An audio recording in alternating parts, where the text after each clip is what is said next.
All right.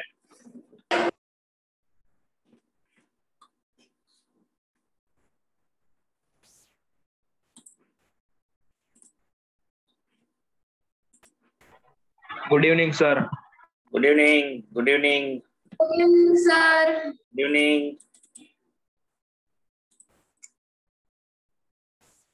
મજામાં બાળકો? હા સર, એકદમ તમે? મજામાં. તમે મજામાં, સર? એકદમ એકદમ જો.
So we have discussed about cumulative frequency and types of cumulative frequency distribution, which are less than type and more than type distribution. અને એના questions પણ આપણે last lecture માં કર્યા બધા. Now last two terms are there. તેમાં second last term છે frequency density of class interval. Now, say for example,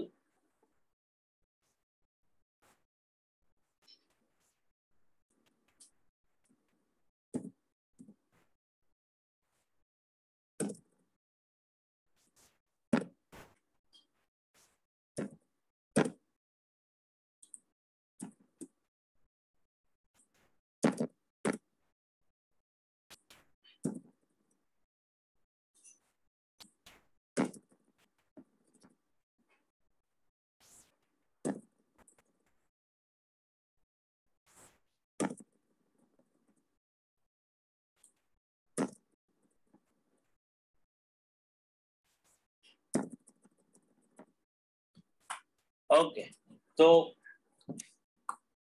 say for example, તમારી પાસે આવું distribution છે. Class 0 to 10, 10 to 20, 20 to 30, 30 to 40, 50, 60 સુધી છે. અને દરેક ક્લાસની આ ફ્રીક્વન્સીઝ. જો હું તમને એવું પૂછું કે કયો ક્લાસ ફ્રીક્વન્સી વાઇઝ સૌથી વધારે ડેન્સ, ડેન્સ નો મતલબ શું, તો કે જ્યાં સૌથી વધારે ફ્રીક્વન્સીઝ જે છે એ આવેલી છે. જ્યાં આપણે જો ડેન્સિટીની સાવ ડિક્શનરી મિનિંગ કરીએ તો ગીચ, જ્યાં બધી વસ્તુ આમ ઠસોઠસ ભરેલી હોય આખી, એ ડેન્સિટી કહેવાય. બરાબર. તો એવો કયો ક્લાસ છે કે જ્યાં નંબર ઓફ ઓબ્ઝર્વેશન્સ જે છે એ સૌથી વધારે આવે છે? આ ફર્સ્ટ એક્ઝામ્પલમાં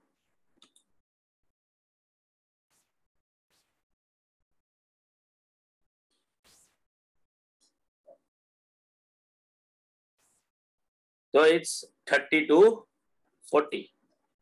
બરાબર ને? જે એક બે જણાએ જવાબ આપ્યો સાચું છે બાળકો? આ લોકો જે આ હેવિન, રાજ, ઈશા જે કે છે, બાકીના લોકો જે લોકો ખાલી ને ખાલી મારો ગોલ્ડન વોઇસ જ સાંભળે છે, બાકી એનો અવાજ સંભળાવતા નથી મને. આ લોકો સાચું બોલી રહ્યા છે બાળકો? કોઈ એક બે જણા તો કયો.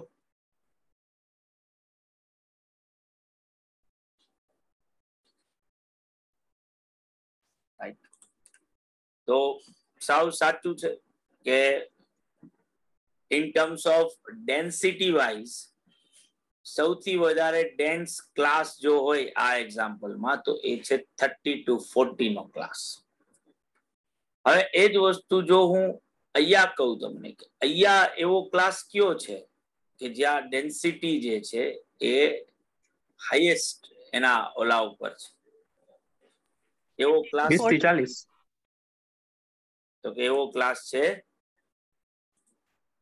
20 to 40. બરાબર કે નહીં ભાઈ?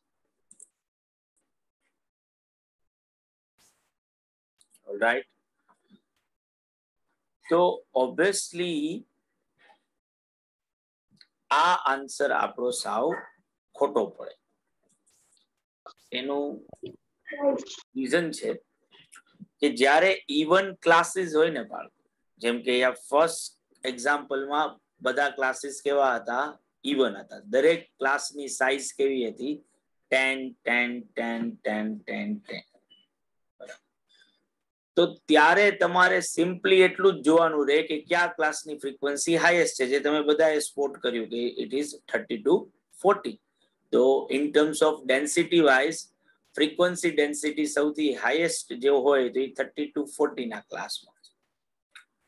પણ જો અનઇવન ક્લાસ હોય, જેમ કે અહીંયા છે, ફર્સ્ટ ક્લાસની સાઇઝ ખાલી 5 ની છે, સેકન્ડ ક્લાસમાં 10 ની સાઇઝ છે, થર્ડમાં 5 ની છે, ફોર્થમાં 20 ની સાઇઝ છે, પછી 15 છે અને 10 છે. તો ત્યાં તમે જો સિમ્પલી એવું કયો કે ભાઈ જેની ફ્રીક્વન્સી હાઈએસ્ટ છે એ સૌથી ડેન્સ ક્લાસ છે, બરાબર, તો એ ખોટું પડે. એટલા માટે એ હંમેશા ખોટું પડે એવું જરૂરી નથી, પણ આપણા આ કેસમાં તો ખોટું પડશે. એટલા માટે કારણ કે અહીંયા 22 ફ્રીક્વન્સી છે તો સામે 20 નંબર્સ પણ છે. ક્લાસની સાઈઝ જ કેવી છે? 20 ની છે. એની સામે તમે જો એમને એમ જુઓ ને ખાલી, અહીંયા ખાલી 5 નંબર્સ જ છે, તોય યા ટોટલ ફ્રીક્વન્સી કેટલી છે? 9 ની છે, બરાબર. અહીંયા 10 નંબર્સ જ છે અને ટોટલ ફ્રીક્વન્સી કેટલી છે? 12 ની છે.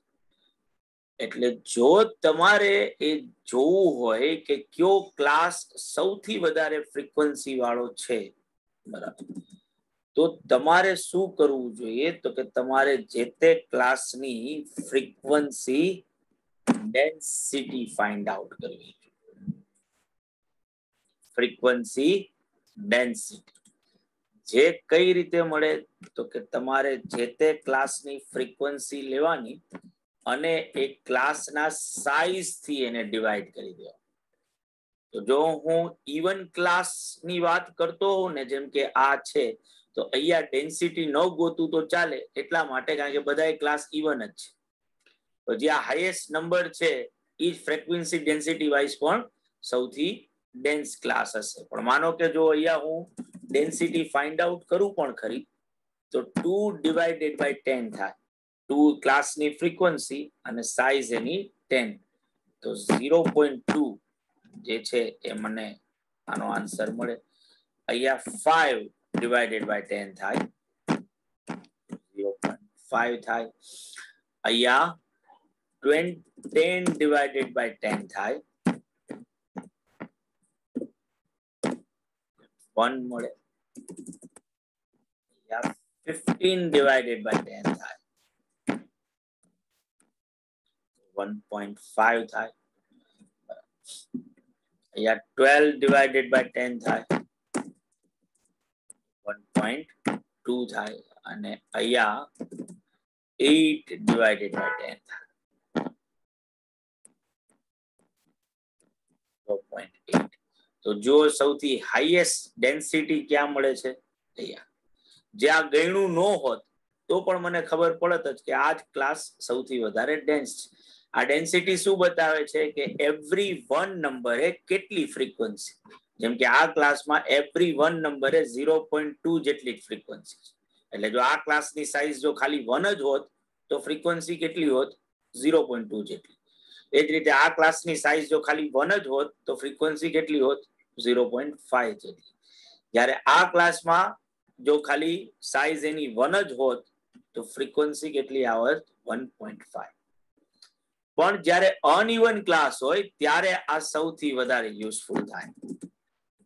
તો અહીંયા આ જ વસ્તુ કરું, frequency divided by size.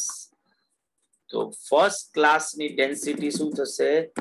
5 divided by 5, 1 મળશે, બરાબર. સેકન્ડ ક્લાસની ફ્રીક્વન્સી કેટલી થશે? 12 ડિવાઇડેડ બાય 10, તો 1.2 થશે. થર્ડ ક્લાસનું શું થશે? 9 ડિવાઇડેડ બાય 5, તો 1.8 આવશે. અહીંયા શું થશે? 1.1. અહીંયા શું થશે? તો કે અહીંયા 15 ની છે, 1.2. અને અહીંયા શું થશે?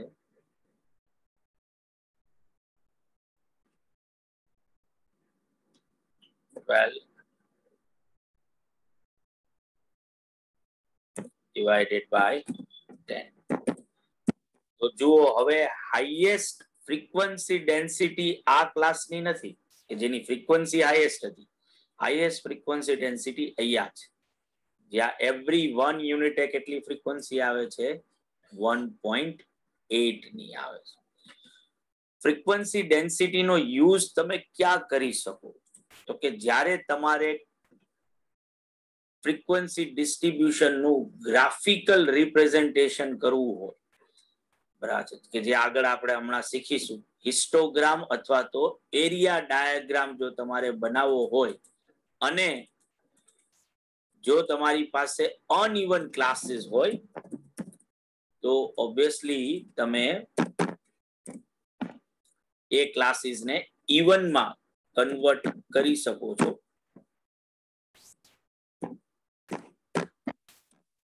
અને એ ઇવન માં કન્વર્ટ કરવાની તમે ફ્રીક્વન્સી ફાઇન્ડ આઉટ કરી શકો. જેમ કે આપણે એક્ઝામ્પલ જો કરીએ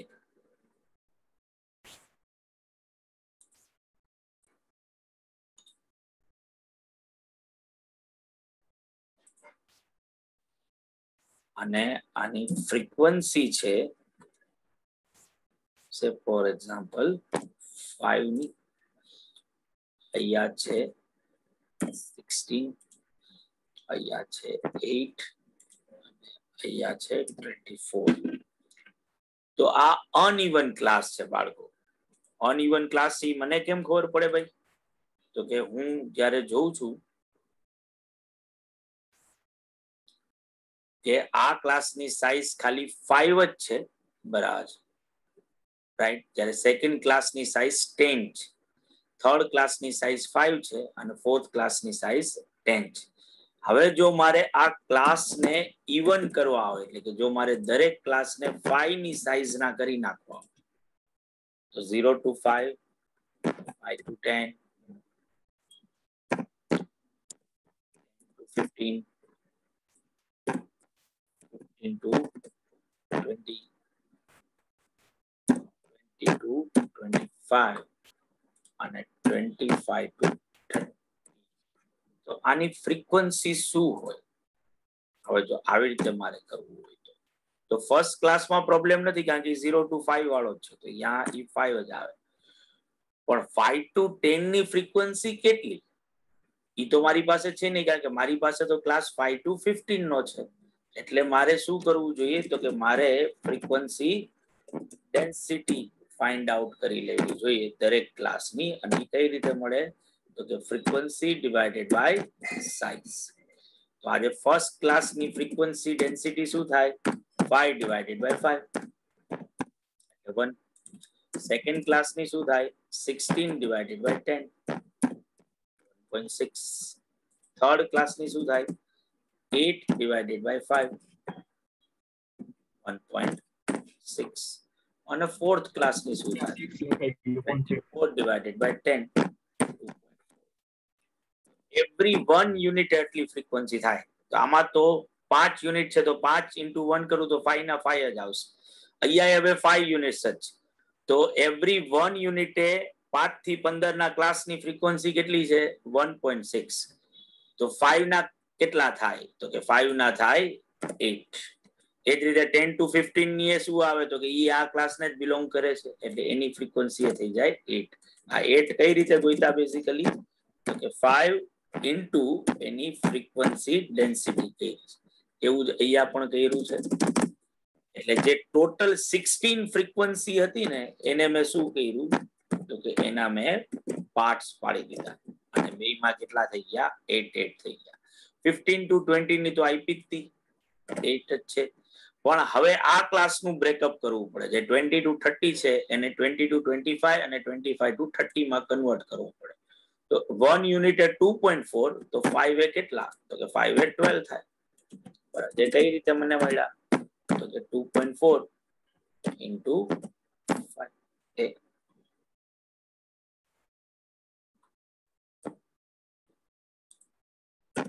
2.4 into,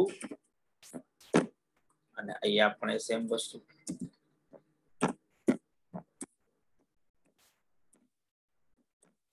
સમજાણું બાળકો?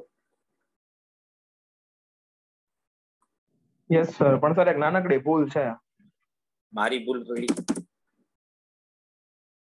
15 થી 20 ના ક્લાસમાં છે ને 1.8 આવે, પણ એ કઈ મહત્વ નથી એટલું બધું. કદાચ મારા કેલ્ક્યુલામાં ઉતાવળમાં મોજ કર બસ. 1.8 8 ના, sir. divided by 5 બરાબર જ હતું બકા. અહીંયા લખવામાં ભૂલ થતી. અહીંયા હું 8 હું લખું છું 8 પણ આવે હા છે સર હા ઓકે હા બરાબર અહીંયા ખાલી 8 લખો ત્યાં લખો, બાકી તો લખ્યું તો સાચું જ.